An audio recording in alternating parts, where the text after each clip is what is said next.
Nous parlons du baptême aujourd'hui.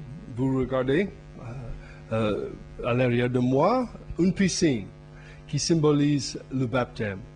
Jésus a été baptisé lui-même comme une première pour nous. Il n'a pas eu besoin de baptême, il n'a pas les péchés dans sa vie. Il a vécu une vie sans tache, sans péché, mais il nous a laissé son premier. Il a été baptisé à l'âge de 30 ans. C'était le commencement de son ministère. À la fin de son ministère, juste avant il est parti au ciel, il a parlé du baptême dans les mots suivants. Allez par tout le monde et prêchez la bonne nouvelle à toute la création. Celui qui croira et qui sera baptisé sera sauvé, mais celui qui ne croira pas sera condamné. Alors il était très clair, il faut être baptisé, il faut croire. L'apôtre Pierre a parlé du baptême aussi, dans les mots suivants, qui vous pouvez lire dans les Actes des Apôtres, chapitre 2, verset 38. Repentez-vous et que chacun de vous soit baptisé au nom de Jésus-Christ à cause du pardon de vos péchés, et vous recevrez le don du Saint-Esprit.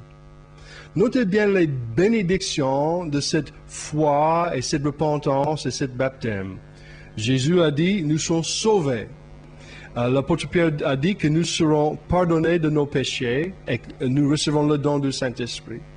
C'est toutes les bénédictions de la foi et la repentance et du baptême. Je vous encourage ce matin de considérer ces mots et de choisir de suivre Jésus en baptême. Mais il faut noter une chose en conclusion, c'est que le baptême il-même ne fait rien. Ne fait rien pour nous. C'est simplement une confirmation de notre repentance. Chaque fois que vous trouverez baptême dans le Nouveau Testament, vous trouverez que le baptême a toujours suivi la repentance. Baptême sans repentance ne vaut rien. C'est une confirmation d'une chose qui n'existe pas.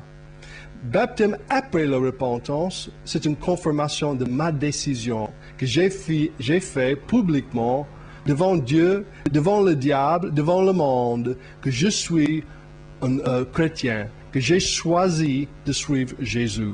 Je vous encourage ce matin, ou cet après-midi, ou cette nuit, je ne sais pas quand tu regardes cette émission, je t'encourage de suivre Jésus avec repentance, foi en son nom et un baptême qui confirme ça. Que Dieu vous bénisse. Au revoir.